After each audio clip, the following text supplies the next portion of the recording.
Ladies and gentlemen, boys and girls, those beyond and in between the binary, this podcast episode is scheduled for 2 hours and is episode 8 of Below the Distance, a gorgeous ladies of wrestling podcast. Coming to the mixer first, hailing from Oakland, California, she stormed the Barnes & Nobles because she wants no borders. She's an agitator for the left cross-faced chicken wing, Jetta Ray.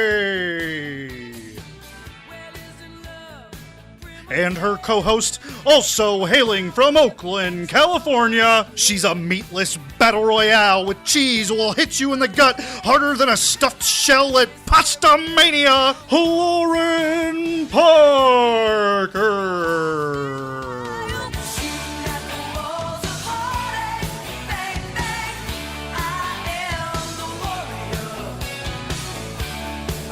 Well, let me tell you something, Lauren. I love you. I'm glad we're here together. I'm glad to be here too. I was going to say it's good to be back, but I live here now. Temporarily. Yeah. And you cleaned the house up because we have a guest today. Yes, we do. We have Jay from I Don't Even Own a Television, a fantastic podcast. Welcome, Jay. Thank you for having me. Absolutely. So, Jay, how I like to start kind of our podcast is sort of with our guests, as somebody who doesn't know anything about wrestling, and you are a wrestling fan. What is wrestling? Wrestling is a uniquely low-class form of theater that was developed in carnivals and continues to entertain idiots like me to this day. Fabulous. Okay, actually, I'm going to extend this question to Jenna. Jenna, what is wrestling? Wrestling is the beefcake ballet that teaches us about who we are and who we aspire to be. Can I add one more thing? Yes. I also feel like it's the only venue in American entertainment where it's acceptable to judge men's bodies on an incredibly objectifying level. Actually, rivaled only by porn, maybe. Maybe, yeah. I could talk to other wrestling male fans about who has a good body, and no one goes, hey, that's weird. So, yeah, bonus points for that. Yeah, absolutely. I'm totally on board for that. So, Jenna, what are we covering today? So today is the Last Crusade, Return of the Jedi, the top layer of our of trifling trifecta of films that we did as part of our season break. Yep.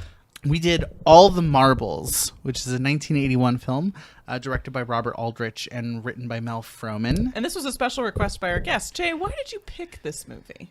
You sent me a list, and it was one of the ones I had heard of because I knew it had Peter Falk in it, and I'm a big Columbo fan. And I had also heard it was very crazy. Right. The results of that are up in the air, but it definitely did have Peter Falk in it. It's actually kind of a nice little break. So we've been recapping the show Glow, of course, but we did a mid-season break where we've done 2 wrestling documentaries, and now this is our first fiction. And this was sort of in some ways more comfortable because we weren't hopping around keeping track of all of these people, and we didn't love Wrestling Queen or really Lipstick and Dynamite, to be totally honest. So it's nice to kind of jump back into fiction again, and then next week we'll hop back into the show. But what is your opinion of Glow, the Netflix series? I think it's great. As mentioned earlier, I am a big wrestling fan. I have been most of my life. I think this is one of the few times that I've seen wrestling done justice in a fictional setting that both kind of acknowledges the artifice of it but celebrates it instead of making fun of it. And so for that alone, I feel like it's kind of a watershed moment as far as television about wrestling goes. There's been tons of sitcom episodes like Family Matters and stuff where they'll have their one wrestling episode, quote unquote. And it's always kind of goofy and very patronizing about what wrestling is. I like the fact that Glow acknowledges, hey, this is really silly, but it's also kind of important in its own weird way. Yeah. And I think that's my favorite thing about the show. Also, just the acting is superb. There's some great cameos. I like it a lot. Wonderful. And so, Jetta, you're the one that curated the list of suggested things. So how did you arrive at All the Marbles? I just really love 70s, 80s sports films. They're so crude. Yeah. This is the Bad News Bears. Yeah, I mean, there is this type of aspirational glamour that you get with these really all of these All the Marbles, the Rocky films, Rollerball, Slapshot.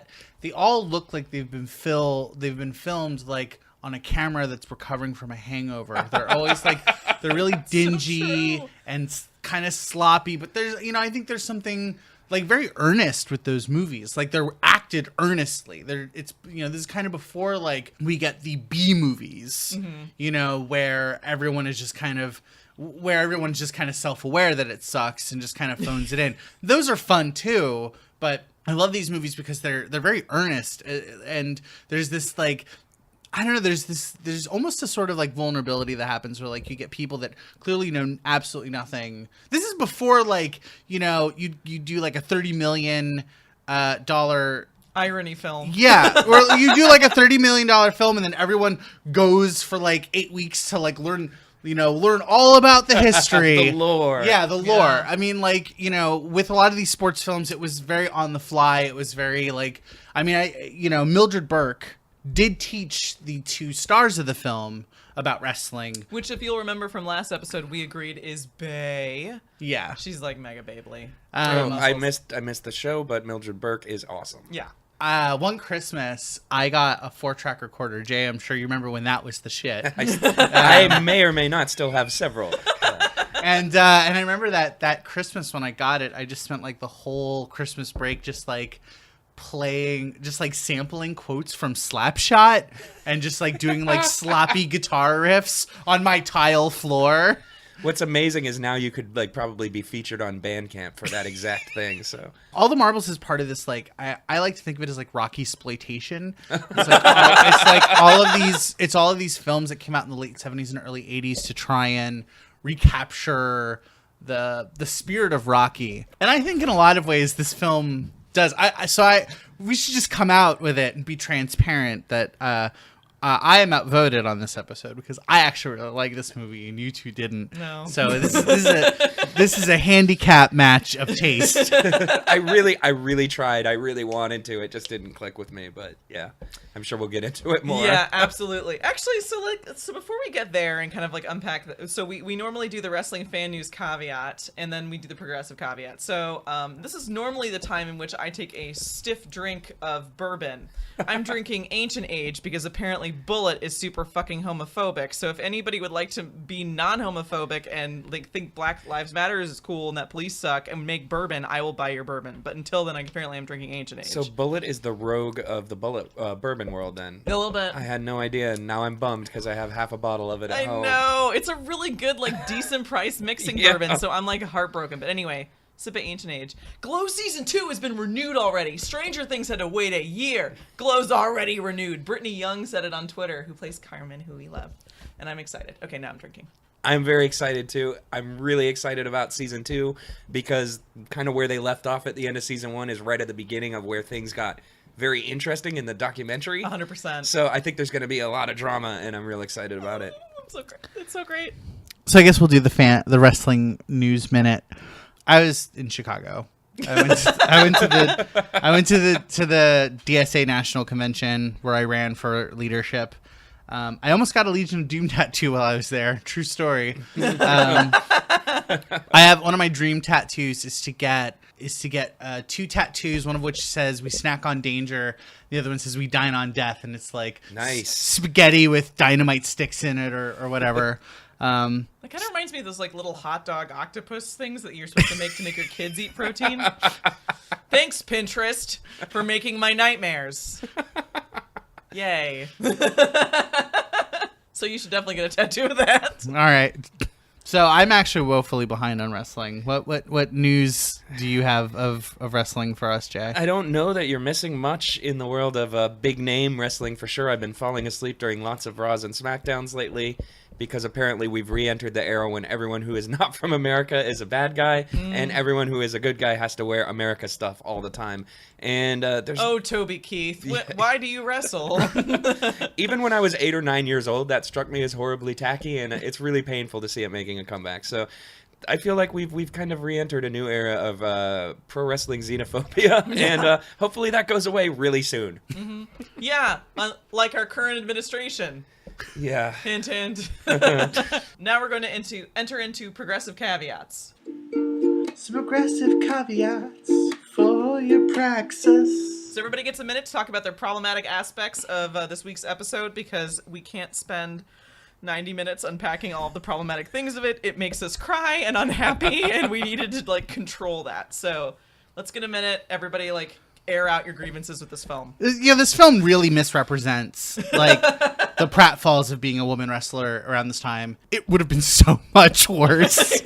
Like this is literally like around the time that I believe Fabulous Moolah was basically, you know, putting women into indentured servitude. So it was a pretty rough time. She only took 25%. That's not so terrible. I just like got my first exposure to Fabulous Moolah with the Lipstick and Dynamite documentary, which I enjoyed very much, but also, oh my god, that woman's horrifying. Yeah. Okay, so my caveats are, so much to my surprise, these two women make a whole Kate Hepburn. Like, if you added them together, they might be a whole character, or at least 2/3. And that's actually pretty good for the time. There's a face-slapping scene, which I'm sure we're gonna have a lot of feelings about. And there's a lot of sex that makes no sense at all. Like, it's sort of shoehorned in, and the toxic man feelings abound. And it's in some ways, it's really enlightening. I'm like, oh, this is what patriarchy does to men. It makes them that guy. But we have women legitimately mad at their terrible manager. He is a bad manager. Yeah, he's really awful at his job. And they constantly have to suck up to his ego, daddy style. And like, look, no shame, but if you're gonna be a daddy, you have to be a responsible one. Daddyhood is earned. It's not an entitlement. It's bestowed upon the worthy.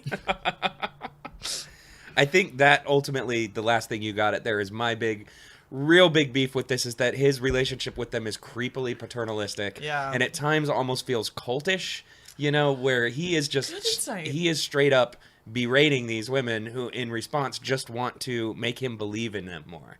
And that struck me as a little creepy. There's the face slapping scene that you mentioned. The weird shoehorned in sex is kind of strange. Yeah, with the blonde that comes out of the shower. Yeah. It's just like comedy boobs. Like, it's like vaudeville boobs worth. I don't know. Like, I mean, it's so indicative of the time, because like back then you could just say you knew Robert Redford. Now today it'd be like, well, I have his. You know, I know what his alternate Twitter account is where he posts his dick pics. Like, you know, like the stakes are much lower in this time period. This is true. In the time before Google, it was a dark time. Yeah, you know, where aspiring women's wrestling managers could lie to, I guess she was his girlfriend. I don't know. About celebrities they know to try to get him in the sack. It was weird. Yeah, and then, so he's hooking up with this wrestler, and then his match he's hooking up with somebody else, which is sort of like that cake and eating it too thing. Yeah. I could never figure out throughout this entire movie, and maybe this is kind of going off track or not, whether he and Iris were supposed to be a couple, or if they were formerly a couple that had fallen on hard times, or if they just fooled around sometimes. It's very ambiguous, their relationship. Again, a whole Kate Hepburn. Yeah. I mean, honestly, I took it to be kind of like the relationship that Paul Newman has with his ex-wife in Slapshot. Oh, yeah, yeah. Yeah. I think this might be kind of what the Clintons currently have. I never necessarily read them as a couple. Until that weird scene, I don't know. Where she's well, this is just this like golden age of social Catholicism, where like, you know, your ex-wife was just still expected to like, you know, kiss you on the mouth and go with you to like public events. Scott Adams has that. His ex-wife is his personal assistant. Yeah. I'm like, bitch, you got out. Why can't I escape Scott Adams? I know, right? He's everywhere I go lately, he's wearing a Pope hat on my computer screen or something. Oh no. I'm not making that up either. No, it kind of reminds me of like Sean Connery, that kind of like as Bond, where he's like hitting women randomly. Like, it's definitely it just has the sound. Do the sunset flip. Totally. In 1981, it was still very much 1977. That's all I could see that. I gotta say, like, one of the things I really appreciated about this movie was Peter Falk's body type and his chest hair, because you never see a shirtless man in movies that looks like that anymore unless they're supposed to be gross. Yeah. And I was like, hey, cool, this dude's built like me, so I really dug that a lot. Yeah, I mean, that's kind of how I felt about Bing Crosby, you know, problematic hood aside, in White Christmas. Like, it is sort of nice to see alternative body types. The women, however, are hot as shit. That's a different story. And I saw their boobs, so it's like a whole thing. we have this thing that we do every episode. We do synopsis in 600 decaseconds. That sounds strangely familiar. We thought we would do that as homage to your podcast, but also because that's actually how quickly you can recap this movie. Yeah, probably. All right. What's your, like, one-line synopsis? All right. So the California Dolls are Molly and Iris, and they're like this like touring tag team. You know, like just a pair of Lady Rockies, just like, you know, going through the ropes. To go into ropes, to wrestle through ropes, and they're married by they're managed. They should be married, but they're managed by like the guy who's not Kojak, like the other one, and they're like a pretty good team, but like they just have the worst fucking manager. He's just always yelling at people and like hardballing them on contracts and like setting them up for like. You know, there's the whole theme about where he basically just like sets them up for like a stripper match, so he gets shortchanged by Rocky's best friend. So he's short. So like he gets like shorted $20, and he smashes his car, and so that's. You think that's the end of it, but it's not. Foreshadowing. And so the Dolls beat the Toledo Tigers in their home territory, despite a verbal agreement between their managers that the Dolls would take it easy on them and beat them in their hometown. And let them win in their hometown, to put them over in their hometown. And the Tigers return the favor just by beating the Dolls outright. And then Iris, who has this like on again, off again relationship with not Kojak, like goes out with Rocky's friend to make sure that they get this like big match in Reno. And then like ref bribery and tons of blood, but they beat the Tigers because they found friendship and sobriety. It's a great movie. Okay, what do you got, Jay? Columbo manages a lovable women's wrestling team called the California Dolls, who are scrappy underdogs just trying to get by in the metropolitan world of Ohio wrestling. They drive up and down the same highway several times. I know, I've driven on that highway too. I'm from Cleveland. To compete in 3 or 4 arenas in the greater Akron area that look identical. They beat the Toledo Tigers despite not being told they should. The Tigers get really mad. They have a revenge match where they just beat the crap out of the California Dolls. Next thing you know, oh shit, we're in a wrestling magazine. We're the 3rd best tag team in the world. It's time to go to, where else? Reno, Nevada, where the stars of wrestling shine their brightest, to once again fight the Toledo Tigers, who are apparently one of the 3 women's wrestling teams in the world. And yeah, there's a bunch of fuckery involving this mafia-coded gentleman bribing the ref, and at the end, the Dolls win anyway because everyone loves them and they are the good guys. That's Somehow. it. Yeah, somehow. So mine is Joe Pesci is a wrestling manager in 1990. And he's got 2 women wrestlers, and he pisses off the Godfather and beats up his car with a bat, and calamity ensues, and then for some reason the black women are evil, and then they end up in Reno. And the ref seems to have like the same demon that is squatting inside Steve Bannon and that guy from the last documentary we saw in him as well. And then they win, and their costumes were great at the end. Their costumes were great. They were so good. Yeah. Okay. It was Mackie did the costuming Did for it this. really? Yeah, that's one of the first credits that comes up, and I was like, holy shit, what? That makes so much sense. Yeah. I do feel that it is kind of cultural appropriation and misrepresenting California. White women wearing tiaras, riding on gay bodybuilder shoulders. Yeah. That's a Northern California thing. Like, That's true. That's not very SoCal. That's Yeah, those chicks are definitely from Humboldt. yeah. I got kind of a Sisters of Perpetual Indulgence vibe. Yeah. Totally. That's definitely Hunky Jesus.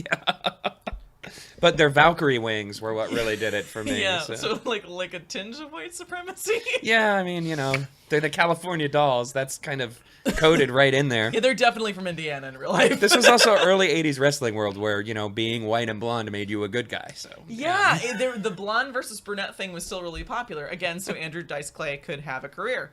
I walked away from this film going, okay, so this person knows exactly about as much about wrestling as I do. But they saw Rocky, and they went, okay, sports movies are in. let's do one about women's wrestling. That's a thing. And then we'll have like women in it. Men like women. This is always the marketing play. I don't know why. I thought Peter Falk was definitely Joe Pesci for like 20 minutes. Oh, I know it. I have a note here. Here's my first note. On 8:31 p.m. yesterday, I put the note, have to stop the movie at 4 minutes in because it is really, really important that Lauren and Paul remind me they do not know who Peter Falk is. And Paul was like, is that Matlock? Matlock! He's like, I meant Columbo, which is not the same. No, not and at I all. was like, that's Joe Pesci. And you were like, Peter Falk. And I'm like, Joe Pesci. And then, 20 minutes in, I realized that he is the grandfather in Princess Bride, which I've now decided is a wrestling movie because of this and Andre the Giant at the end. Want some peanuts? Which is like 5 years after this. Like, they aged him, like, in a really particular way for that Oh, movie. I don't think they aged him. I think Sure. Peter aged Peter, to turn a phrase there. The first inquiry that I have is, was this film written by a wrestling fan?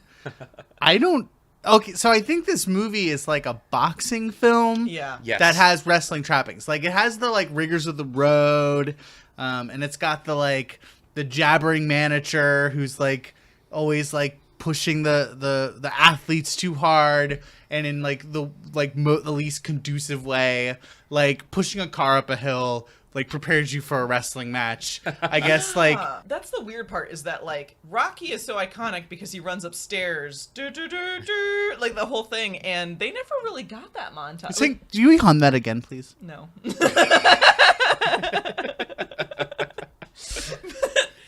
They have no montage. Like, they do run with dumbbells. For some Yeah. reason. Well, but like he's yelling at them the whole time, and then they have to buy him lunch.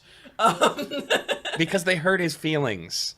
This tough Be- tough as nails. Because he was wearing a bad hat. Yeah, tough as nails wrestling manager who just spent 30 to 40 minutes screaming at women from his car window. Yeah, Got no. his feelings hurt so bad that he wouldn't talk to them until they offered to buy him lunch. Yeah, he is a bad manager, you Yeah. guys. But like you could kind of tell that they ran up against the wall of, we want to make a female Rocky, okay, but instead of making $1 Million Baby, which is Lady Rocky, they didn't really know how to do like a montage, like a workout montage with women. So they were like, okay, we're just gonna have a man yell at them. That seems right. Yep. Have you seen Rocky?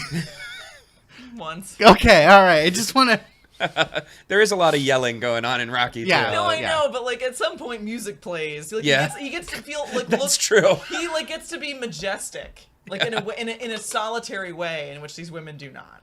No, and I mean, they never really are shown developing as athletes at all, which is kind of the idea of a movie like this. Yeah, I was kinda They kind of surprised. go from underdogs to champion with no visible arc in their skill or their dedication to their craft. It just sort of happens because that's the plot of the movie.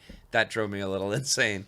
They try to do the like women bond over the course of their friendship, but the problem is that they've already had all that happen before the movie starts. Yeah. Like, so typically, like, you know, if you're gonna go like Remember the Titans about this, you would do like two women struggling to get along, but they bond because their coach is a fucking prick and he yells at them until they learn to respect each other. But like, they already like each other and they're already like, fuck this dude. Yeah, actually, this movie passes the Bechdel test and then like super duper fails it later.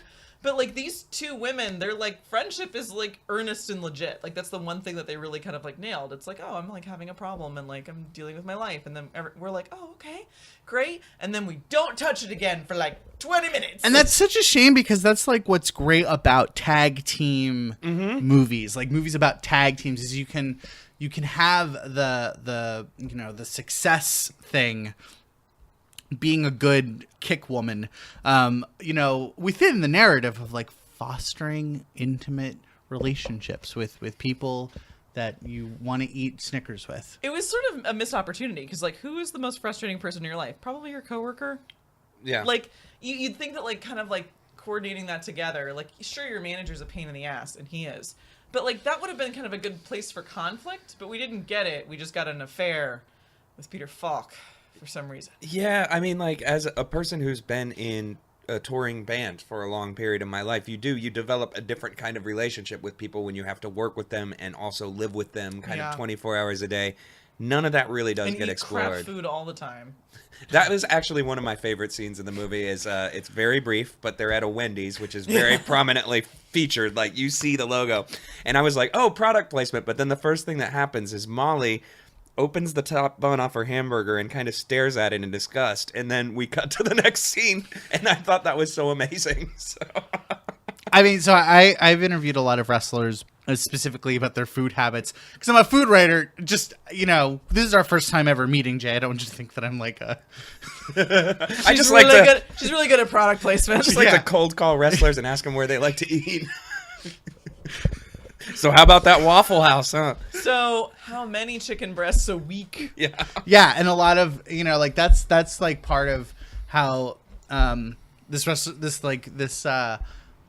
movie is like such a sign of the times. Is like eating hamburgers and fries would have been seen as like at the time. This is like before like the big fast food scare. Yeah. But, like wrestlers I talk to now, like if they ate any of that stuff like on the road, like they would just be shitting their pants all the time. Like it's all rice and like chicken or tuna. Yeah, I think when your body is sort of your mechanism, like food no longer is a pleasure source. It's no longer like a cultural experience. Mm-hmm. It's a thing, like it's like a weird sort of masochism. Yeah. Like I was watching a YouTube video where people from BuzzFeed ate what The Rock's cheat day is, and I'm watching people eat pizza and brownies until they're sweating, like they're not happy. Yeah, that's like again all the joy stripped right out of it. It's, you take pleasure in other things like pretending to kick people in the face. It's true. And being in Moana, yes, maybe. That did happen. One of the right. reasons why I don't think this film was written by a wrestling fan is like all of the tag teams have like sports names. Like They do. They also have like minor league teams. They all have a location before them. It's like the Toledo Tigers and the California Dolls. But there's also this, it's not campy. Like if it were in wrestling, from the limited amount of wrestling media I've consumed, if you're going to do that, you go hardcore. Like the California Dolls would show up dressed only in sand. Like it would just be like, or like bear outfits. Like it would be something. Like they would like go over the top, or they'd have like a name like themselves of the dolls. They're whatever, and like it would be kind of like you keep going with it. Whereas like it wasn't campy at all. No, the wrestling wasn't. The human beings are pretty campy, but yeah, there wasn't a lot of character to either of the teams beyond the very last final match. You finally see them with some kind of extravagant costumes and entrances. But up until that, it is very much played like they're sports teams, like the Toledo Tigers, as opposed to, the Tigers, Tigresses. I don't know what you'd really call them in 1980s wrestling. You probably wouldn't put the name of the city before it. Yeah, there you go. Before we descend into a bedlam. So I first learned about the word bedlam through WWF Raw for the Super Nintendo, because a bedlam match was when all the members in the match, like it's a team match where everyone's in the match at the same time. We know that now we also know that it's like a tornado rules or Texas tornado rules. But that was the first time I learned bedlam. Before we descend into bedlam, let's all just anchor ourselves with something that we all mutually appreciate, and that is the wrestling in this film. Mm-hmm. The wrestling in this film is phenomenal. As somebody who's a non-wrestling fan and who's kind of being brought into the fold, who's been groomed, so to speak, the wrestling in this, so wrestling matches in and of themselves have been kind of like the thing that's been least stimulating for me. It's the actual part of it that I care about the least in certain aspects. Like I'm much more interested in the stories, the kind of the adventures, the hardships. That's kind of more of my bond. The wrestling in this is riveting. It's beautiful. It's so beautiful. It's so good. Like that was the most interesting part. Some of it is because like Peter Falk was like, whatever, Joe Pesci, shut up. But it was sort of like beautiful to watch. Like it was artistry, it was dance, it was everything. Yeah, I'll agree. I didn't know until we started talking today that Mildred Burke had done the wrestling choreography, and I was actually convinced it would have been like a Mondo Guerrero, somebody Mexican, because they're almost doing lucha stuff a lot of times during this. There's flying head scissors and tilt-a-whirl backbreakers and very complex acrobatic moves that require a ton of cooperation, and it's not what you expect when you see a movie with non-wrestlers in it. I was really, really amazed at it, how fluid it worked. There's not a lot of tricky cutting. There are definitely a couple scenes where you can tell, yeah, like there's a jump off the top rope where they cut away and then they cut back to her landing. It looks a little phony. But like for the most part, there's some really complex moves happening, and they're filmed in one shot from beginning to end, and very obviously not stunt doubles. So like the actresses put some serious fucking work into this. Mildred Burke did, and like, yeah, it comes across. That was my favorite part of the movie, was whenever an actual 100%. Match was happening. And there were a lot of matches. I think that, I mean, it follows like your typical sports film, you know, like formula where like, you know, the first 75% of the film are like snippets of games or matches, just to like highlight, just to like play into various like storylines, and then the end of the film is like, you know, the big game. In that way, like, I really appreciate the way that this film kind of presents wrestling as like that kind of a sport. It's also kind of unintentionally hilarious.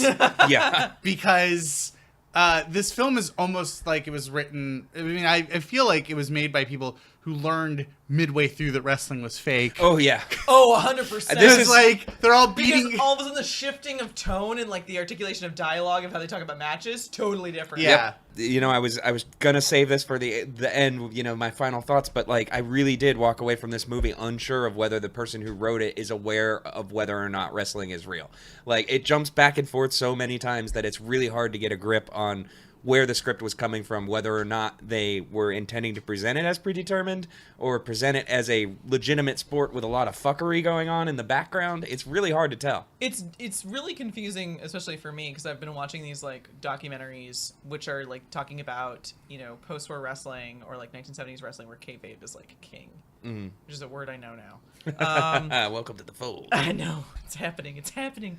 And so it to like the untrained eye, you could think it was them like kind of like walking that line between kayfabe and not, and like, oh, maybe it's just that like they went rogue.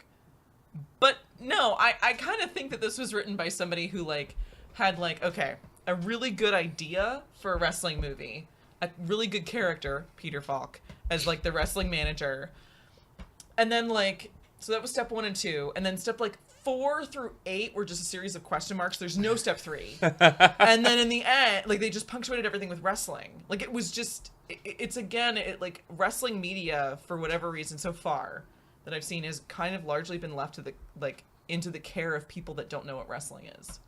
I think that's fair. Like, I mean, I don't know. I haven't seen like The Wrestler or like Modern Things. Even like the Glow Netflix series, like that was people that saw the documentary that wrote not like a Glow show. And so wrestling has never really lied in the hands of like people that were fans or people that knew what it was. And that's a strange, like, I've never seen that really repeated. I think it's kind of unique in the sense that, I mean, it really is, it's athletic for sure, but it's an art form and it's a storytelling medium. So I think a lot of the people who may be attracted to making movies about wrestling that understand wrestling actually end up getting involved in the wrestling business instead. Right. You know, because it's probably an easier way to attain those goals of telling stories about wrestling than trying to teach an untrained audience or whatever. Wrestling, for a blue collar sport, it's very much a blue collar like medium. Mm-hmm. Is incredibly high concept. Yeah. And I'm definitely seeing that in the films, but then like people don't know what to do with it. They're like, we've got a concept. We've got a movie. I'm like, that's not a movie. We've got a concept. That's actually kind of just what happens in wrestling too. So like, we have a concept and an ending. Let's just make all the shit in between up. So right, step 4 through 8, question marks. Exactly. I want to talk briefly about the dynamics of the teams themselves, of like the main rivalry between the Dolls and the Tigers. What I find really compelling about this movie is that the Dolls are not the heroes. No. They're the heroes within their own context, and that they are two working class, downtrodden women who just get yelled at by not Kojak all day. Right. Joe Pesci, right. Yeah. And one of them is like trying to kick a painkiller habit. Which is briefly touched on in the beginning, and then like abandoned until the end. Like, midway through writing the movie, someone watched Valley of the Dolls and was like, "Ooh," and then forgot about it. Well, I mean, this is before like, you know, the painkiller scandals and like various like addiction stuff with wrestling came out. So like It's also a really strange addiction. Like, not a strange addiction to have, but it's a strange addiction to apply to a wrestler. I mean, it's the most common addiction in and wrestling. especially like the era that immediately followed that, which is kind of what you're speaking to, I guess, is that it was kind of prescient to see that, because that's what led to a lot of really young deaths in wrestling in the late 80s and 90s, was people having complications from these addictions to painkillers. And like, I mean, you're beating yourself up night after night, and then you have to wake up early and get on the road, and so like it goes from a maintenance thing to a gotta do it all the time thing really fast. And yeah, lots of people died really young in that era from somas, I guess, were the big one at the time. Yeah. So. Oh, wow. Okay. So yeah, I mean, surprisingly, Never would've expected that little piece of it almost kind of does lend credence to the fact that maybe whoever wrote this does know more about wrestling than we're giving them credit for, because like that's some deep lore there, I guess. So part of why painkillers became really prevalent within wrestling was that a lot of wrestlers were managing their pain with marijuana, and this is like we're on the cusp of like the drug war, Right. Mm-hmm. So painkillers kind of became this, respectable. You would be dealing with chronic pain. Yeah. Like, let's face it. Like, that's what you're dealing with. It's a disability. Yeah. Wrestling is probably a disability. Yeah. What's interesting is there's this dynamic where all of the sort of like emotional commentary of this feud between the Dolls and the Tigers is done through their managers. Yeah. Like their managers basically perform like sort of the running monologue. The girls are actually the ones who are actually doing the work. I find it really interesting. I think it's like it touches upon some like weird paternalist. Yeah. It's like two men and their stables of vixens. Uh-huh. Yeah. I also think that the fact that the premise of the conflict is that the Dolls are supposed to lose because they're in the territories. This is as you've sort of enlightened me, side of the territories before the WWE comes in and makes a monopoly out of the whole thing. And so I'm so proud. I know. What's happened to me? It could actually be argued that the National Wrestling Alliance was holding a monopoly. I'm sorry. All right. We got actually, Joe. I know, yeah. Don't I know. add us. I said it on purpose. Well, so it's rude to come into somebody's house and make them lose. I think that was kind of what we walked away from. The people that articulated that were the wrestlers. Like, so they laid the smackdown on the Tigers, and those are our fans. You made us look ridiculous in front of them, and they were like, and that is almost the exact reaction. And Peter Falk was like, I don't know, like, hey, I'm from New York, and that was kind of it. And that's like the big seed of contention, which I actually think is like pretty legitimate. Yeah. I don't necessarily see the Toledo Tigers as like the bad guys there. Well, I mean, what's interesting too is that first match that they have where they beat the Tigers. They are roundly being treated by the audience as the heels in this situation, like 100%. the evil ones. Like the whole crowd is standing up and yelling and booing at them and stuff. They're really not presented as heroic in that moment for overcoming the odds. It's more like, y'all just fucked up. Yeah, there's like the underdog is a horizon line that's like really blurred in this film, which is really cool, but also doesn't really make any sense at the ending. Yeah. And so like they're not like angry over something like uncouth. It's not even an arranged hostility. It's just they keep ending up kind of paired together. It's not even really a feud. It's like they disrespected the set, and then like later the Godfather arranges for them to have a SmackDown in Reno. Oh no, it's not the Godfather. It is Sully. I couldn't figure out because of Peter Falk's accent. It was Solly. He'd call her on the phone. Who is this powerful woman archetype? She has 3 decanters of booze, and she calls the shots. She's my idol. And it's weird because this is pre WWF, but I got strong Vince McMahon vibes from Solly, and 100%. I kind of thought she was Moolah towards the end. Yeah, maybe, but she's definitely like the force of who books these big matches, and she's the one that they're trying to impress. Call me in the spring. Yeah, and then she ends up booking them with the Tigers because once again, this is a world where there are exactly 3 teams of female wrestlers. Right. So. Did you ever have Aftermags? Yes. Okay, so Aftermags were pro wrestling magazines that were written from the perspective of kayfabe. So it was like written as if the things that happened on. Oh, so it's like Tiger Beat. Yeah, and there would be interviews that were all fake. He'd Yeah. just make up dialogue, thinking how these characters would talk. And one guy, Bill I need Apter, this job. I will send you a cover letter and a resume. this one dude, Bill Apter, wrote like 5 or 6 different magazines under pseudonyms, and that's why they're now called Apter Mags. But yeah, it's amazing. I always assumed that. Or like the unofficial guide to everything spice. And the Spice World unofficial guide. That's what it reminds me of.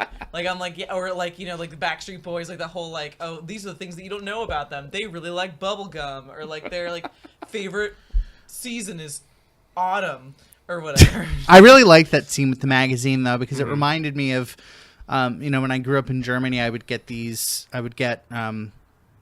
PWI. Yep. And they would have those rankings. And like there was this thing, if you were just like me subsisting on tapes that you could find in Germany, which took a while, like seeing these rankings of, companies that you'd never heard of and wrestlers you'd never heard of, like that just, it made you feel like you were a part of something vast and immense.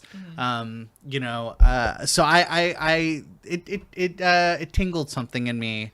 In my inner child. Yeah. No, I had a really similar moment because I can't even see like the cover of a Pro Wrestling Illustrated without remembering like sitting in the backseat of my mom's car, like driving somewhere, flipping through it, being like, who are these crazy looking dudes with spikes on their shoulders? And like, the Road Warriors, who's that? This is cool, and like just that was kind of your internet back then in those days, you know, and especially for me, I was, I'm a bit of an old man, so this was like as a Southern kid in the 1980s, like those magazines were everything to me. Like I'd go to the grocery store the day they came out so I could get it and flip and see who's the top tag team in the world right now. And, it turns out this is all just one man's subjective opinion, but to me, that shit was the Bible. So, yeah. You'd get like one black and white photo of like the Stomper bleeding, and it was just like, ah! Yep.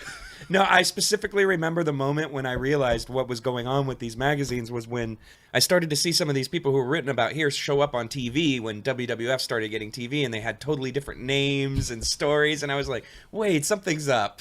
Like, I saw this guy was the #1 wrestler in the world last month. Why is he losing on television right now?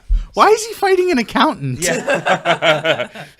Oh, man. So, all right, Erwin R. Shyster. So, who would the California what name would be given to the California Dolls if they had like joined WWF like during the Hulkamania era? Oh man, it would be the something bombshells. It would have to be the something, but like the bombastic bombshells or the bodacious bombshells or something like that. Yeah, that's good. That's like the 80s WWF was all about like outdated slang. Glamour girls, jumping bomb angels. Yeah, totally. Jive turkey. No.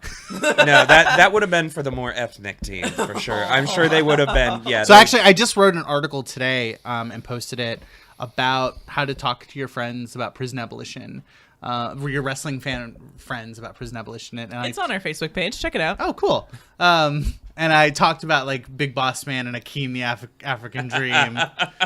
Wow. Well, so Akeem the African Dream was white. Yeah, white guy. He was a white guy, and he would talk in AAVE because they were doing a parody of Dusty Rhodes, the American Dream, who would also like with my impression like last week, he would also kind of appropriate like black slang. Nobody got that because this was during the time when WWF was not acknowledging that anyone else other than them existed. Well, also, I mean, to be fair, like Dusty kind of did cop a lot of mannerisms and speech patterns, but he was also a Southerner at a time when a lot of working class Southerners really did kind of sound like that regardless of race. Like he went way over the top, but a lot of that kind of like, yeah, daddy stuff, like I heard that from people of all races back then. That's just the way people talked in that area. But like he definitely went way over the top with it at times too, for sure. But yeah, the Hakeem thing was a parody of him and was very much like, oh, look at this white guy who thinks he's black, and it was awkward. So yeah. And then the Big Boss Man. They eliminated Hulk Hogan clean in a Royal Rumble. Like that is a very short list of people who've done that. Just a reminder, if you want to shit talk Hulk, that's fine. But we have one thread on the Facebook page, and that is where you can comment. I want to talk briefly about like the weird sex dynamics of this movie. So I made a list, a convenient list. You did. Because you read them aloud to us last night. Yeah. And you were like, So the plot. So I made almost. If you assemble all of the plot keywords that you can find this movie through on IMDb, it spells out like a really like a weird art film or like a woman.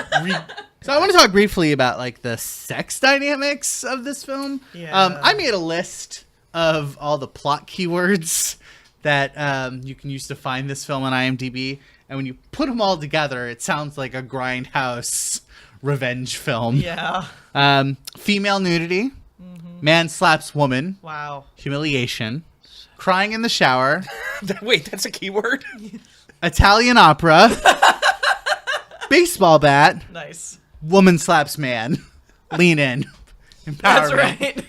That's Yeah, right. there is a narrative there for sure. Yeah. Lena Dunham has written this book. Also, I still want to know who searches IMDb for crying in the shower. It's probably I don't. I do not. I mean, now that I think about it, that is a trope that I've seen more times, but it never would have occurred to me to identify specific movies based on that. It's like Lifetime movies and horror movies do the crying in the shower thing. Like, Yeah. I just think of like Shelley Duvall every time. Yeah. It's a different woman, but all I see is Shelley Duvall. And it's always someone slowly with their back against the wall, like sliding down into a seated position. yes, Yeah. hugging their knees. Yeah. And, just like, and they have the longest hair. Yeah. Anyway, there's a creepy slapping scene in which Iris has a legitimate issue with the fact that like Joe Pesci is a terrible manager. He's just booked them into a mud wrestling match against their will, where they are both essentially stripped by their opponents in front of a crowd of jeering geriatrics, which is a horrifying scene. And But yeah, she's got legitimate beef. Yeah, and like, so there's a little bit of an issue that I run into here where like the audience seems faker than the wrestlers. Oh yeah. It's real, and I think that's just like a film thing. It doesn't like come up as like meaning anything. But then, so they do this. They get booked in this gig. He's like, I didn't know. You know, it's you know, I think it was $500 a night, which was $1,400. We did the math. Mm-hmm.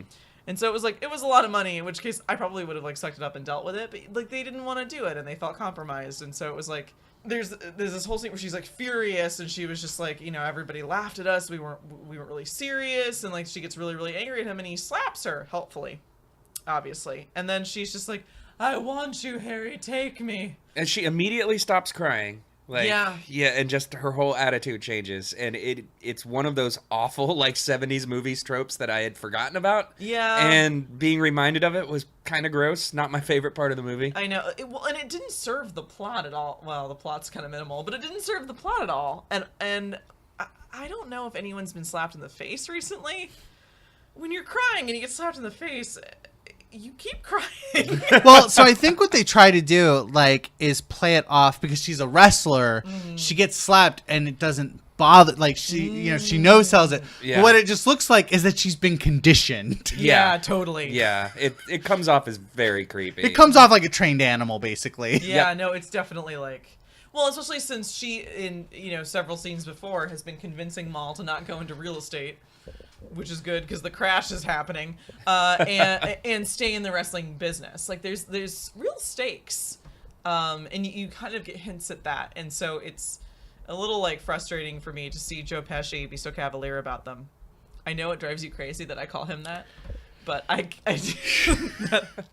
Well, he does spend most of the movie doing a low-grade Joe Pesci imitation, bit, for like, sure, like, but with Yiddish like, thrown in. It's like Lethal Weapon 4. Yeah, but there's... They're getting you with the cell phones. Like, that's it. But he's also got to remind you he's from a Jewish family, you know, so he says things like Schmendrick and Putz. Yeah, totally. Oh, 100%. Yeah.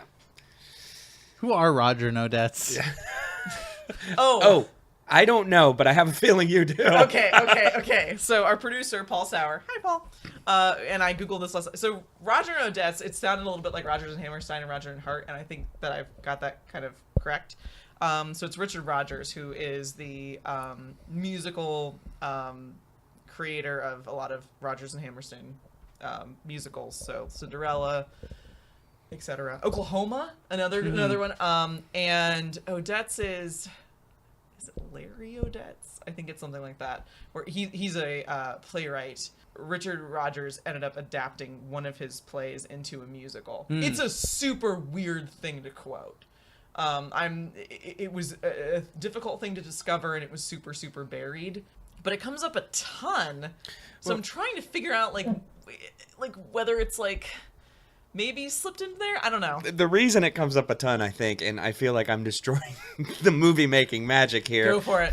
Is because every conversation they have when they're on the road is very obviously the same conversation, just cut into snippets. Because every time they get in the car, the conversation is moving in back of them. Yeah, and the conversation just picks up exactly where they left off at the end of the last scene. Like, they'll be driving into Dayton and he'll be talking about, like, my family tried really hard to, like, teach me the right way to live, and then they pull into a motel. I'm then the impressed next with how much about Ohio you know. I was in a touring band. We spent a lot of time in North all Ohio. those highways. But then the very next scene, after they stay at the hotel, they get back in the car on the freeway, and he's like, "So, like I was saying about my family," it's like they're only capable of having this one conversation on the road, and it just continues over time. Well, Paul kind of mentioned that too. He said, "Oh, it's very clear that a lot of this audio was." A lot of the dialogue was recorded in post and added later. Oh, there's one point during the final match where they play the same clip of Peter Falk 3 separate times in 3 separate scenes, yelling something like, "Come on, ref, get her off of her!" Or something. It's very distinctive, like the inflection. The second time I heard it, I'm like, oh, they're just reusing dialogue now. So what do you think of Peter Falk's efficacy as a wrestling manager? He's horrible at it. Although at one point he does interfere in the match, which I was like, oh, cool. That's the only thing I've seen him do that actual wrestling managers do. So that's cool. But it seems like he's more like a road agent, actually, and doesn't do a lot of traditional manager duties. But I think this speaks to what Lauren was saying earlier. This is a boxing movie with wrestling in it. Yeah. Every manager carries a doctor's bag and tends to their performers' wounds after the matches, and there's state athletic commissioners getting involved. I have a lot of problems about the reality of the wrestling, for sure. So if you were, Jay, you might be able to speak to this. If you were in a band and your best friend from high school offered to manage you and said, I could totally get you on Warped Tour, and then didn't, but he got you on Peanut Farm Tour. Whatever Skechers does. Yeah, totally. Skechers, the slightly curved tour. Yeah, right. Something like that, where it's like, oh, you know what? I couldn't get you on Warped Tour, but you can open for this 12-year-old's punk band in a club where they don't serve alcohol. He's that manager. Yeah, for sure.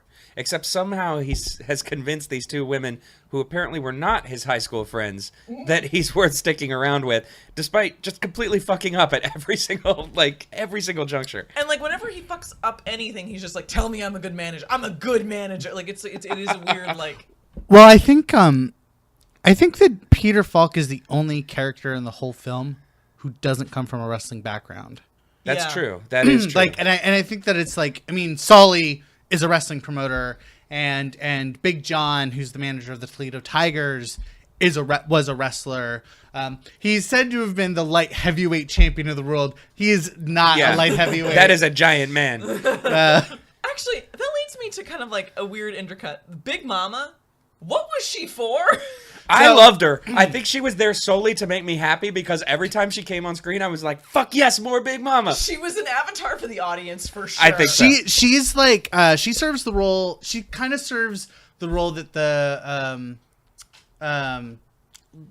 this role that happens in a lot of sports films, where fans, you see this a lot in the major league films, where the fans are just irritated in the beginning, especially Randy Quaid, I think it is in Major League, where you're just always pissed and always irritated that your team isn't doing well, and then their performance and their perseverance makes you basically you come to love Big Brother. And I think that is, they kind of fuse that with trying to create more of a world building, with adding wrestlers who are not part of tag teams that have minor league, free keychain for the first 500 fans, names.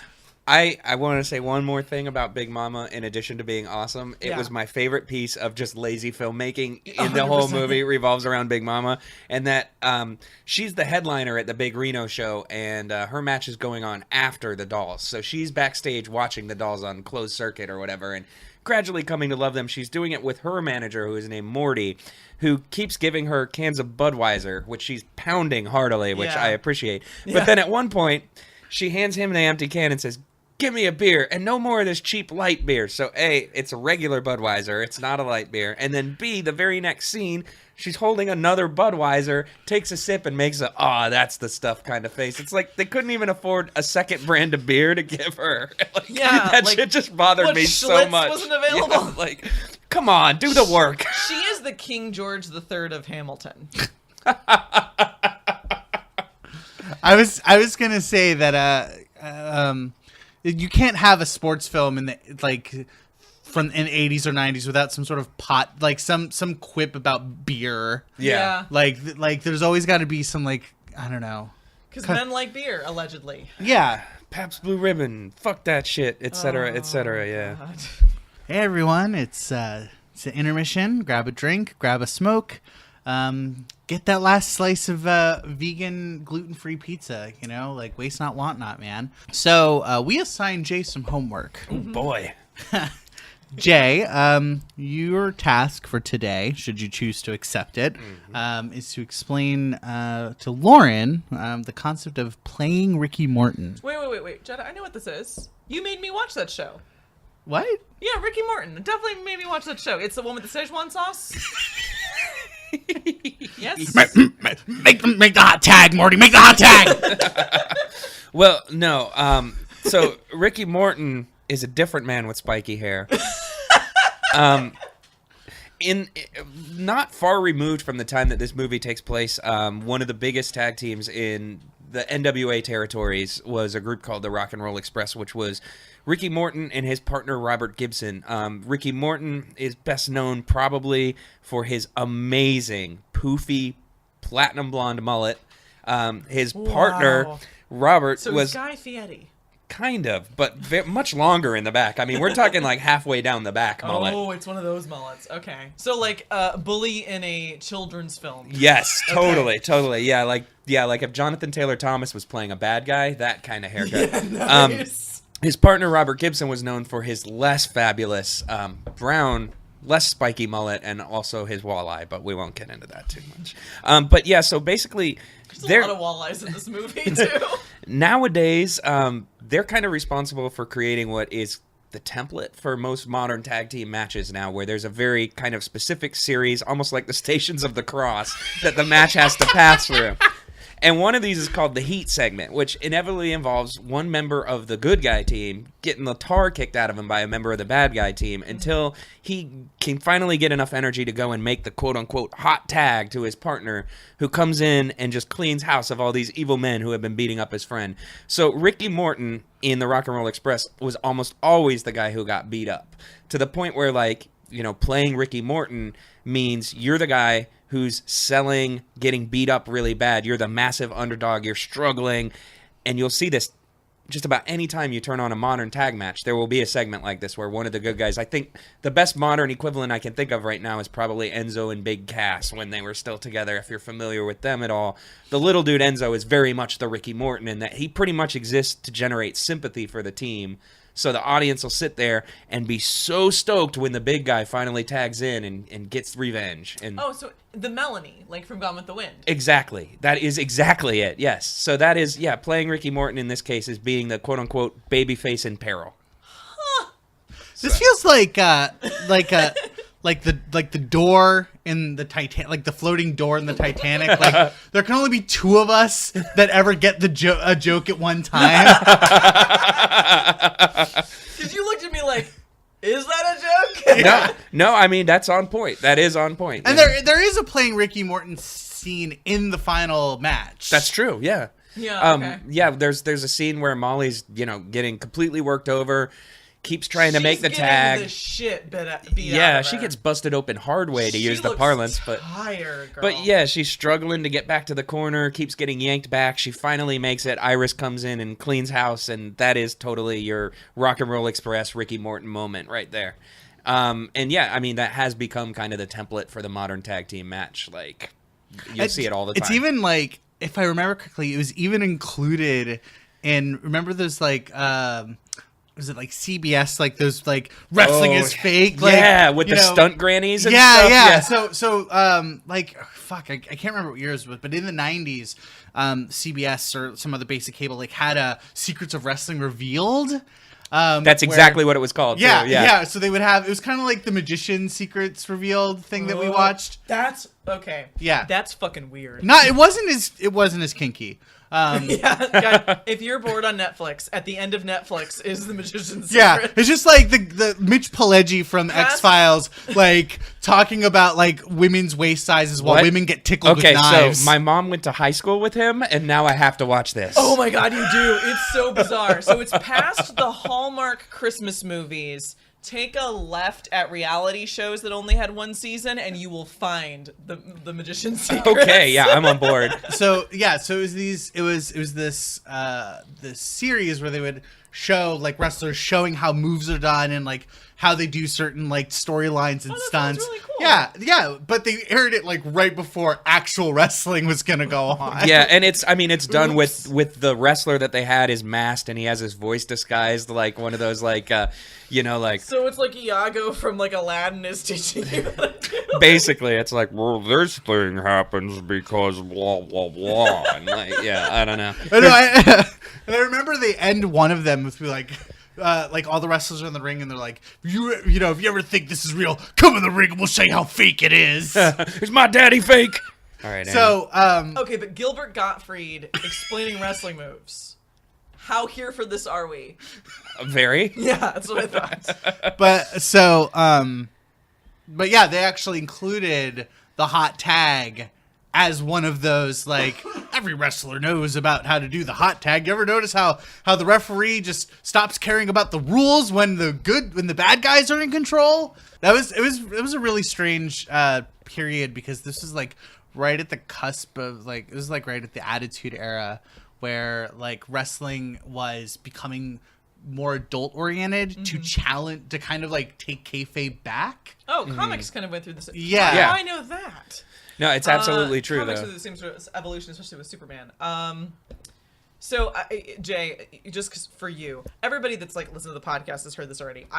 The only thing that I had been exposed to as far as wrestling was the Attitude Era, in which Triple H taught my entire elementary school how to sexually harass me. Oh, the Attitude Era was why I stopped watching wrestling. So that's kind of what I've heard, is that there is an entire like the dark time. It's the dark time of wrestling, and that is the Attitude Era. Really depends on who you ask, because I feel like I'm just gonna say it, a lot of men, maybe about 5 to 10 years younger than me, have very fond memories of this. I feel like I was old enough, like that hit right around when I was 17 or 18. I was really into punk rock and stuff too, and it became a time when I was watching it and going, this is abhorrent. This does not fit with my values at all. I cannot keep supporting this, you know? Yeah. But I think that you'll also find a lot of people who will refer to it as kind of the glory days of wrestling, because there are some good things going on too, but I take issue with that, and you guys are gonna get email about me saying this. All right. Yeah! That's right, glowingthedistance@gmail.com. We will delete it. No, because I mean, in addition to all of the the horrible stuff going on, there were some of the biggest, most like colorful stars that wrestling has ever seen, like The Rock and Stone Cold Steve Austin and stuff. But however, it was surrounded by a lot of this sexual harassment that you referred to earlier. Triple H, thanks. Yeah, like bro. Plot lines that revolved around sexual assault as payback and stuff. It was horrible. It was really strange and kind of disquieting for me as a trans woman, like discovering my gender at the same time of like the Attitude Era, and being like, oh, China's great. I would love to look like China one day, but everyone hates her because they think she's a man. I don't know what to do with this. Yeah. Okay, so China was one of the best parts of that whole era, and I will 100%. Fucking defend her to my dying day. Like, wickedly underrated as a wrestler, as a talker, just as a character. Oh, I shade Oh, yeah. Triple H, when she died, like, and she's one of the ones that I desperately cared about because I like watched a lot of VH1 reality programming, and it's like I got to watch her like as a person break down. It was less about wrestling and more about just like as a person watch her be systematically exploited, and I seemed to understand that while I didn't understand wrestling. When like he started like tweeting his like RIP, I like went to fucking town on Twitter, and I don't really do that on Twitter, but I got like officious in his face. Yeah, like about that. Yeah, that whole situation is really sketchy. But anyway, she had one of the best handspring elbows in sure. the fucking business. Like, she couldn't get the height on it that like Tajiri could, but like it was just so smooth. Like it was like very fluid. You can tell she was a gymnast. Yeah, for sure. Just awesome to watch. She would have been a hell of a trapeze artist. Yeah. Sorry, that's just a me thing. She would have been a hell of a trapeze artist. Got involved in the wrong carnival activity. But, yeah, no shit. Or, well, I guess it pays circus. just as shitty. Yeah. So in previous episodes, we've kind of talked about like the sort of inflation of wrestling moves, the ways in which like wrestling moves that are devastating in the 60s or 70s or 80s are just like stalling tactics now. Oh, and, like, yeah. There's a whole storyline about this in this where like the big the crane kick of this film is a sunset flip. It is which the crane now kick. is like a thing you just do to stall. It's like a way it's a transitional move. Yeah, But like in this movie, it's like a symbol for Molly's sobriety. Yeah, I mean, it's literally a move where somebody bends down and you're bouncing off the ropes and you jump over their back, land kind of behind them on your back, and then use your momentum to pull them over into a pinning predicament. Nowadays, you literally just see it as kind of, like you said, a transitional move. Like, I'm going to get the momentum back in my way. This movie makes this thing out to be like the most devastating thing you could possibly do to an opponent. But it's beautiful. Oh, like, yeah. It's sort of like, the good, the bad, and the ugly. Like, sure, they're just clutching their chests and falling over, but I'm in it, like I'm buying it. And it was sort of, that's kind of how I felt about this. The precision was so there. Yeah. It's so beautiful, and they sell that intensity in their faces. Like, as much as they were like doing a really good job delivering lines, when it came to acting the parts of wrestlers, nailed it every time. They nailed the pain. They nailed like the anguish, the frustration. They got all that. It was beautiful. The storytelling of the matches, specifically the final match, Yeah. is so compelling that is why I don't think that the creators of this film are wrestling fans. Yeah. It's so compelling and original. Yeah, that's very true. It doesn't go through the predictable beats that it would if the people who wrote this actually wrote or watched wrestling regularly. Good point. I do. I want to go back to that sunset flip thing just one more time though, absolutely. because even though it is delivered beautifully and stuff, I think kind of you're experiencing the same thing as a modern wrestling fan. It's hard not to chuckle a little bit every single time. I almost called him Joe Pesci. Every single time Peter Falk. Every single time he's like, girls, you need to work on that sunset flip. That's going to win you some matches. It's really hard not to laugh at that as a modern fan, because it's kind of like if like the coach of a baseball team was like, you got to get out there and work on that bunt.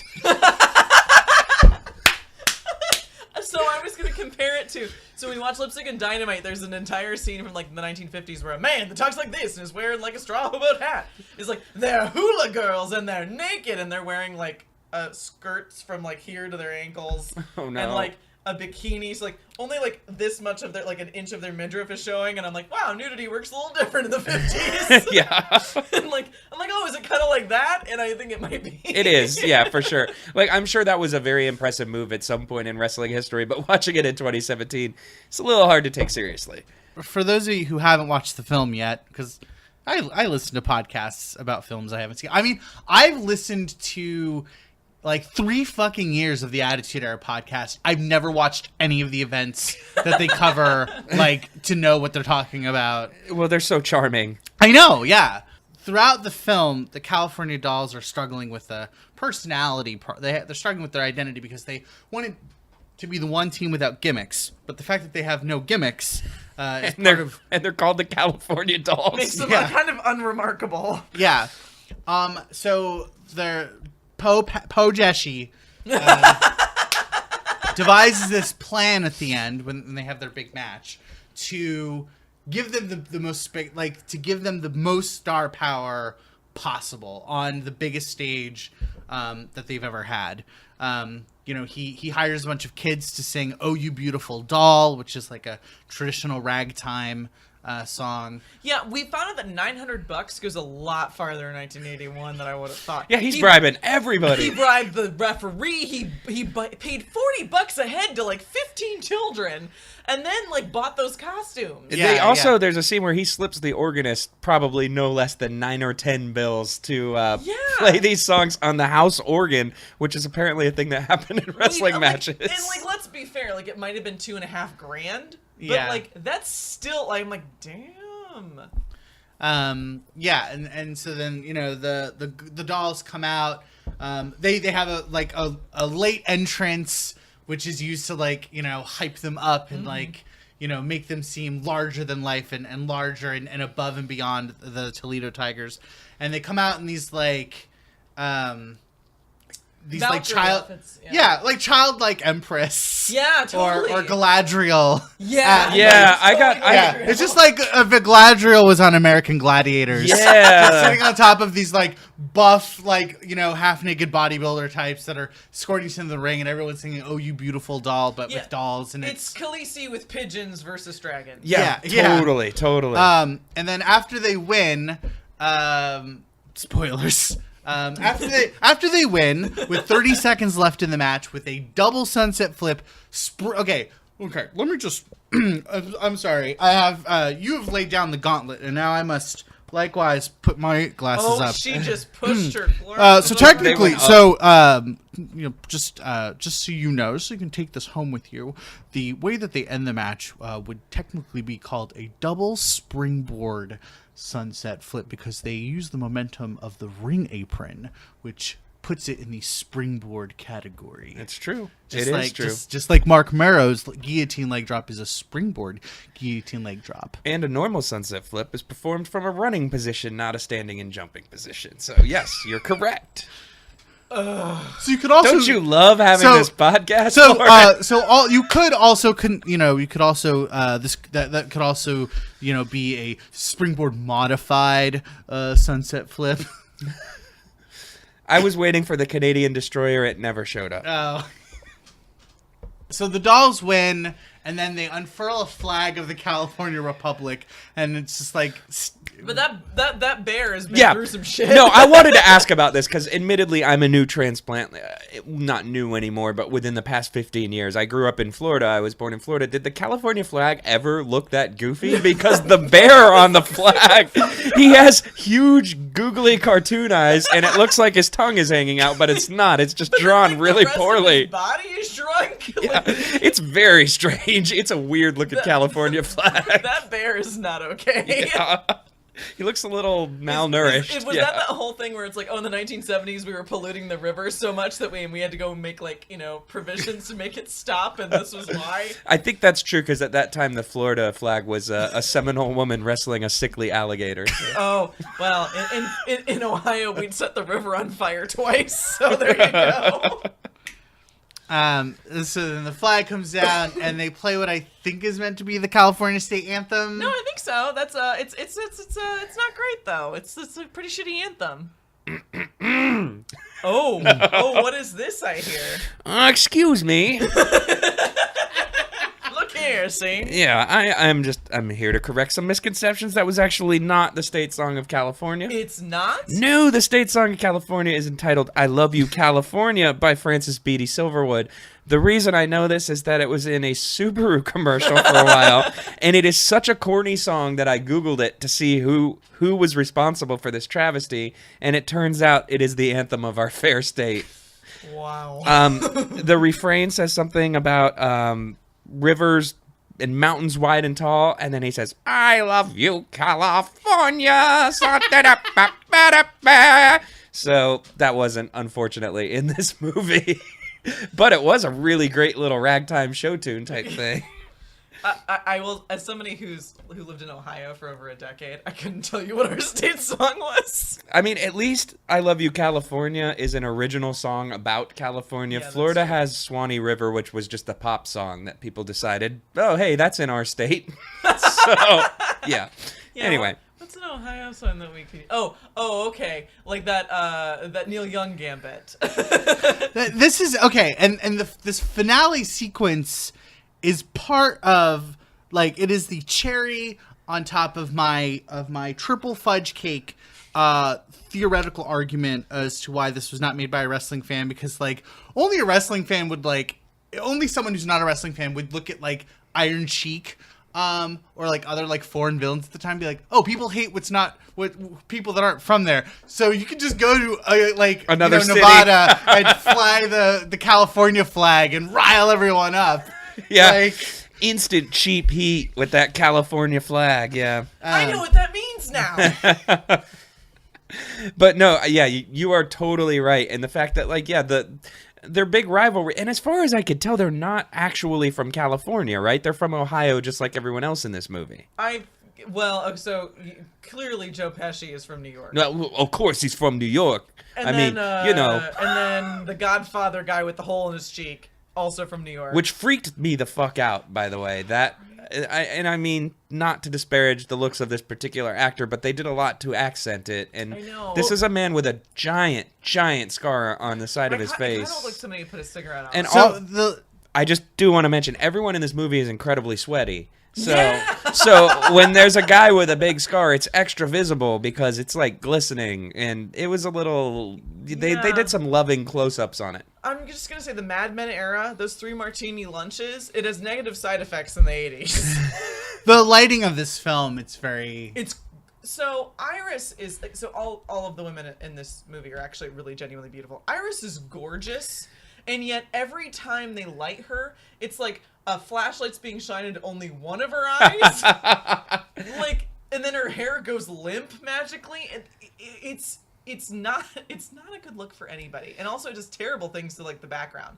A lot of that space looks kind of like, so I watched a documentary on like Plato's Resort, which was a swingers club.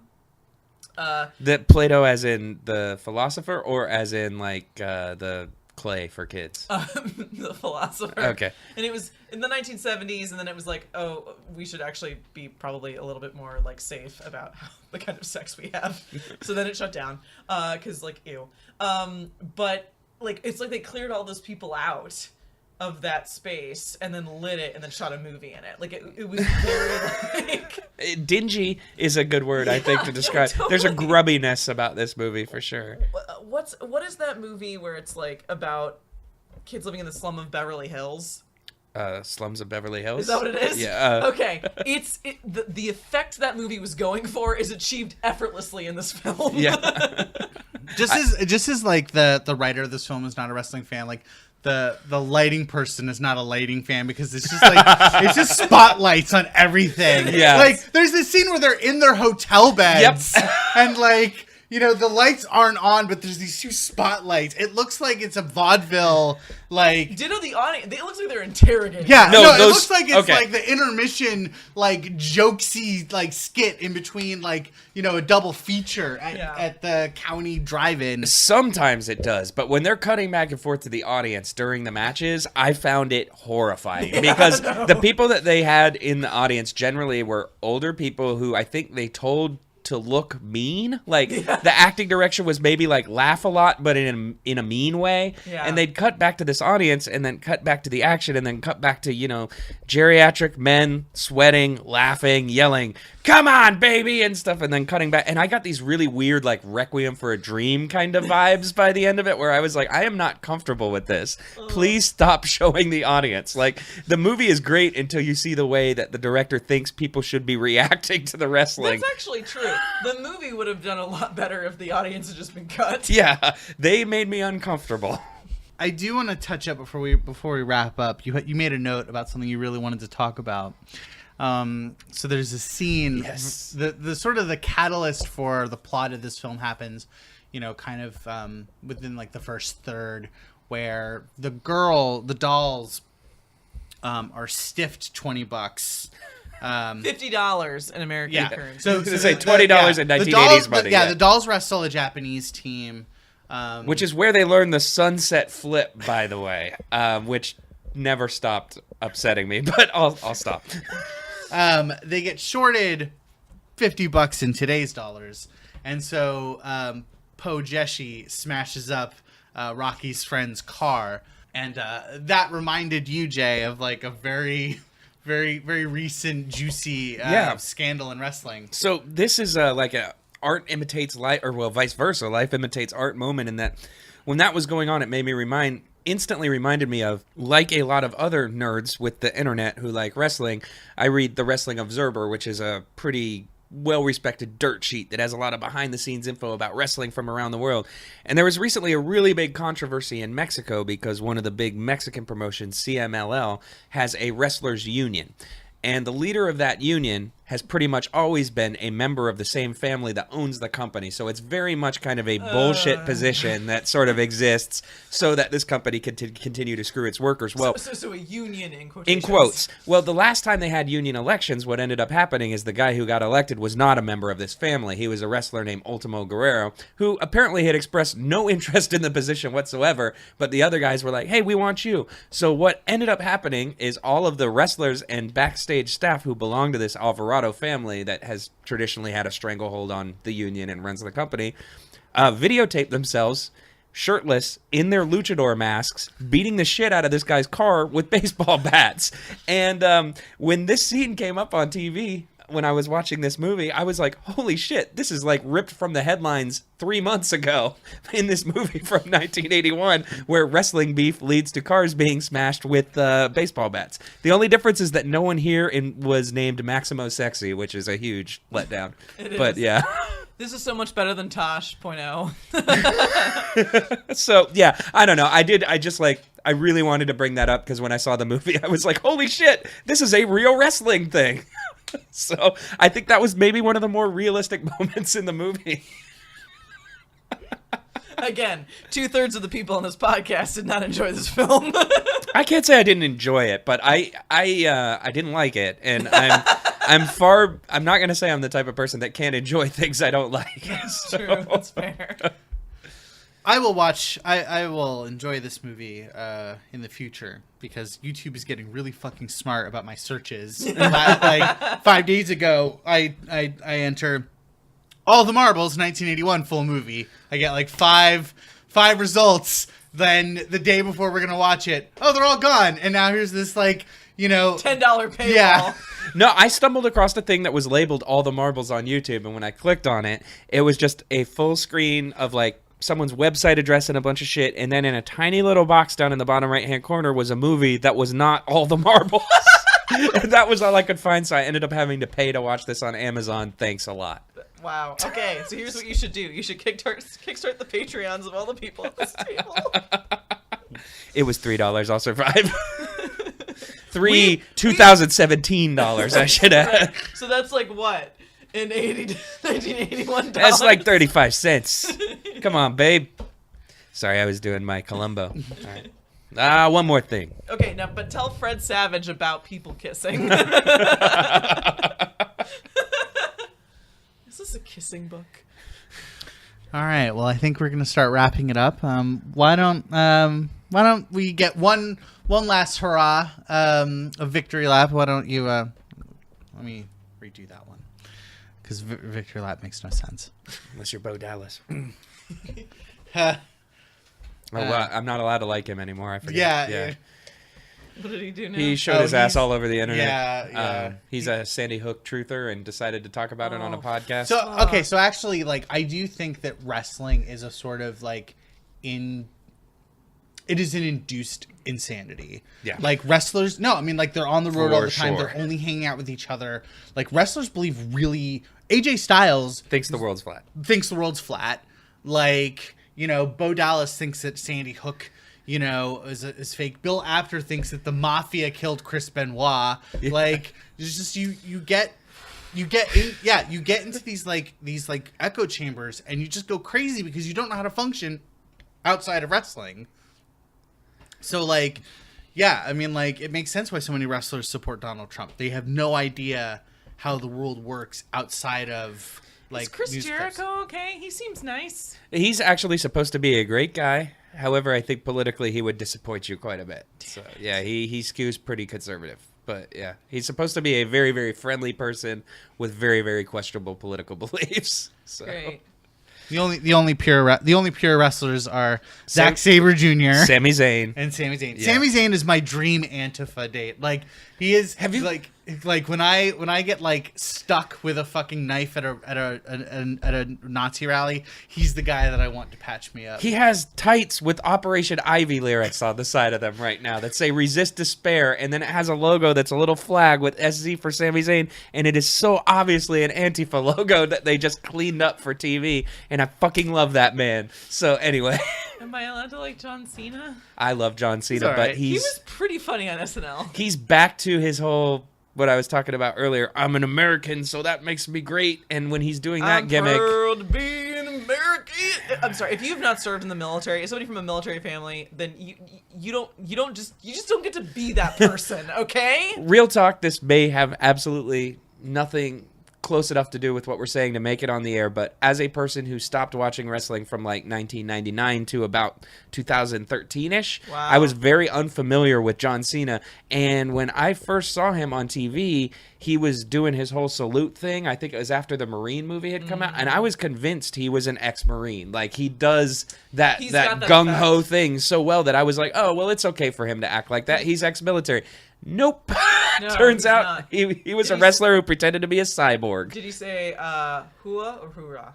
I think he said hoorah. Okay. Ooh, Yeah. no. All right, so Done. so before we Sorry. wrap up, I have a story that I want to tell you, Jay, because it is very important to me that you leave this today thinking I'm cool and want to be my friend. Too late. It already happened. See how I turned that around? So I actually That's saw. like sneak positivity. So I actually saw John Cena when he was the prototype. Oh, wow. I saw him at a wrestling show at the Luke Air Force Base in Arizona. The main event was the Rock and Roll Express versus Public Enemy. And it they brawled into the crowd, and then they never returned to the ring because no one could climb the steps because they had no more knees. And Greg the Hammer Valentine ended a match that he just got tired of by just like stiffing the ref and disqualifying himself, and it was very clearly not meant to be like it was clearly a shoot. He like looked at his watch and was like, okay, 5 minutes. I gave him what they came for. Get out of here, ref. So Yeah. so that was the first time I ever saw John Cena, and like to me he'll always be the prototype. And I once had my bag confiscated at a WWE show because I got like floor tickets and tried to hand John Cena like a Norton box.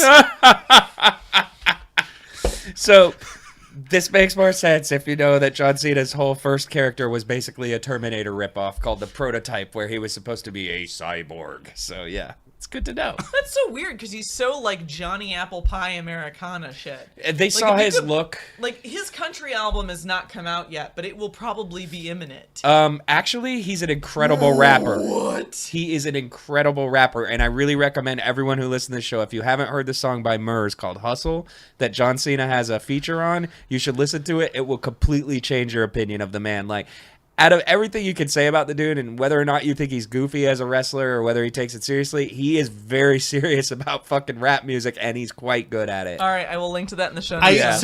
I used to have the Word Life shirt. Yeah. And everyone mistook me for a youth pastor because I lived in Arizona. Right, that sounds right. No, but I mean, yeah, I say this as a person who's a pretty big hip hop fan and generally very dismissive of people who dabble in rap. Yeah. Cena's legit. Like, he can rap. Like, that's not fake. So, yeah, worth checking out. How do you feel about Iggy Azalea? Well, I was going to say I think she's fancy, but then I realized that's not her, is it? No, that's totally her. Oh, okay. I thought that was Charlie XCX at first. Collaborated. All right, end of episode feelings. How do we feel? So I loved this movie. I actually think it is one of my favorite wrestling movies because it covers the grime of wrestling and the struggle of wrestling and the the grind of trying to become famous and it does this well while also kind of incorporating the kayfabe idea that it's real. And I think that it's so like low budget and low brow that it's very earnest. At least to me, like it's not it's kind of like, I guess, like if the wrestler is like the hottest sauce like you can get at your taqueria, like, you know, this movie is like the nice middle. It's the creamy medium, you know, like it's not painful for the sake of being painful. Like a lot of the wrestler is painful for the sake of being painful. It's, you know, oh, you don't feel bad enough about this guy. He's going to cut his finger off on a deli slicer, and he's going to, like, his lesbian child is never going to speak to him again. But like this film, it's like, you know, the struggles and hardships that they face are things that they can overcome, and if they don't necessarily overcome, you're not left with this like pit in your stomach, and I appreciate that. Like wrestling is a terrible business that does terrible things to people's bodies, but like I think that, you know, I think it's like football. Yeah, very similar. Yeah, I mean, with a lot of the similar brain injury scandals. Yeah. Yeah, so I think this film does a really good job of touching up on the realities and like the pratfalls again of wrestling, but it's also very sweet and wholesome. You know, it's just nice. Like you actually, like at the end of the big match, you just like, I'm glad they won. They were cunts and like totally wouldn't put over the Toledo Tigers in their home territory. I totally get why the Toledo Tigers are mad, but like they won, and I'm okay with them winning, and everyone's okay. Like, that's the other thing I really like about the ending is, like, at the end, like, you know, you get the Toledo Tigers and, like, the manager's like, it's fine. We'll win 3 months from now. They'd actually planned a sequel for this because it didn't do well in America, but it did amazing everywhere else. And do you know where the sequel was supposed to take place? Japan. Oh, that would have been really good. So actually. I think Clyde, who we haven't mentioned before, is he was the manager of the Japanese wrestling team, who looks very much like he's going to be this stereotypical kind of heavily accented character, and then his name is Clyde. And then his name is Clyde, and he speaks with a proper British accent. And it's just like, hey, anytime your girls want to come to Japan, we've got a space for them. I actually walked away from this going, oh, all the other managers are competent. But yeah, I think the sequel was going to be about Clyde's team and them facing off in Japan, which I kind of would have liked to see. Mm-hmm. All right, Jade, what were your feelings at the end of the episode? I think I come down firmly in the middle here in that I did enjoy watching this. I felt like a lot of the wrestling scenes were awesome. I really enjoyed the wrestling. I had a hard time with a lot of the kind of like 80s screwball comedy trappings that went along with it. Like we talked earlier about wind up. Yeah. The comedy boobs are very much out of nowhere. There's some weird kind of stuff that just feels very dated in an unpleasant way, like the slap scene that we talked about earlier, that kind of took me out of it. But at the end of the day, I feel like this is a really good road movie, and it's a really good underdog movie. I don't know if I'd call it a great wrestling movie, because wrestling really doesn't factor super heavily into it.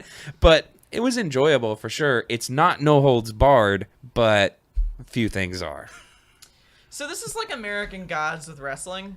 Kind of, yes. And so I walked away from this going that I could tell that Mildred Burke was like, I'm committed to making this good. And the writers were like, I'm committed to making this. And so I have to say that I did not enjoy this film. The wrestling was great, and I loved the female characters. But there was so much I would have probably cut out. Mm-hmm. But like, it's like the first film that I've watched where I've been like, wow, wrestling is like really cool when like employed correctly. I know that I'm the minority here, and that you're all like, no. Of course it is. If they don't have explosions shooting out of their boobs, it's not interesting. Too many sunset flips. Yeah. But I really did enjoy it. So I guess this will segue nicely into like what I learned this week. One, that playing Ricky Morton is in fact not Rick and Morty. There's no Szechuan sauce in it. But it's sort of interesting to see the sacrificial lamb kind of play out. And it sounds like there's one trope where it's like, oh, you're the person that gets beat down all the time so someone can come in and save you. It's like kind of like a more physical manifestation of the damsel. Definitely, yeah. I also learned that Peter Falk is not Joe Pesci.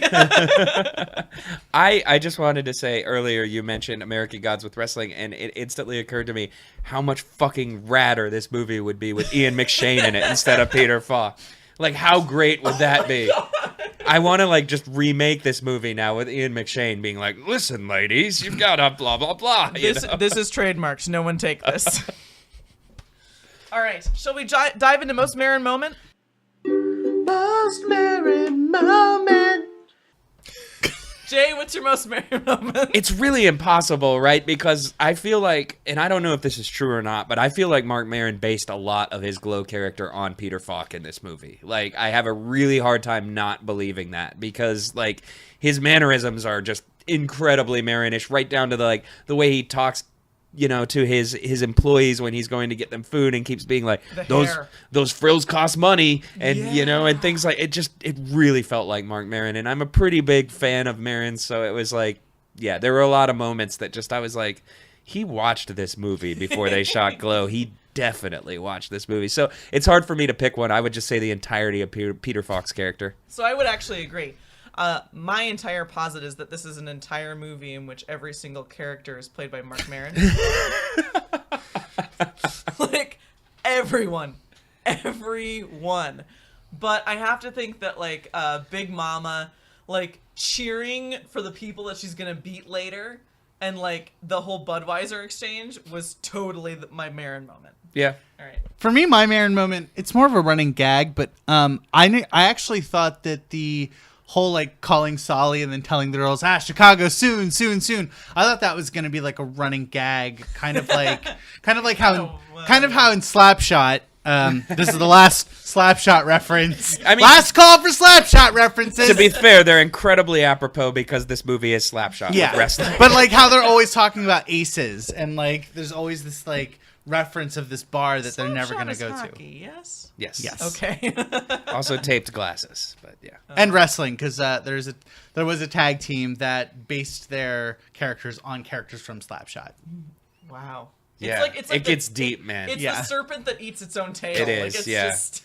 And at this point, I think most of the people who are fans of the Dudley Boys probably don't catch the reference. So. Oh, see, I was actually referring to the Ballard Brothers. Oh, no, I was talking about the Dudley Boys. They had the taped glasses. Before the Dudley Boys, well, what, like, during the, like, that transitional period where the Dudley Boys were going from ECW to WWF, there was this indie tag team called the Ballard Brothers, who were these Canadian twins who wore Chiefs jerseys. Okay. That's way more obvious. I saw them at a wrestling show where two really funny things happened. The first was that during the intermission, two wrestlers who had just wrestled each other ended up behind each other in line. And so to keep kayfabe, they had to fight during the intermission. I miss these days. And then the other one is that, so the main event was Scott Norton and Bobby Eaton. Holy shit. It was just 4 minutes of male tit slapping, and people were like really just like sort of nonplussed with it. So what they did is they had just these two guys go out, and like one of them was like, he brought out like one of the tag team titles. He's like, I want gold tonight. Who's gonna fight me for this hardcore title? So they then had a hardcore match, and at one point they brawl into the crowd, and one of them decides he's going to use a chair, which is, you know, of course, that's like standard hardcore logic. He learned too late after he threw out his back that the chairs were welded to the floor. Oh, yes. Yes, I love stuff like that. Nice. Look, I mean, we've all done that where we like go to pick up a cat and it's like not the weight that we expect it to be. You know, and if you're listening to this and you are a wrestling fan, this is a great reason to support your local indies because you're never going to see anything like that at a WWE show. But if you go to a show at your local VFW Armory, there's a good chance you're going to see someone knock themselves out trying to pick up a chair, and it's worth your money. Yeah, no, I'll take all my money. All right, Jay, where can you be found online? I don't even own a television.com is the website for the podcast that I do, which is my good friend Collision and I review a bad book every 2 weeks. Sometimes they're even about wrestling, but not frequently because I'm not allowed to do that more than twice a year.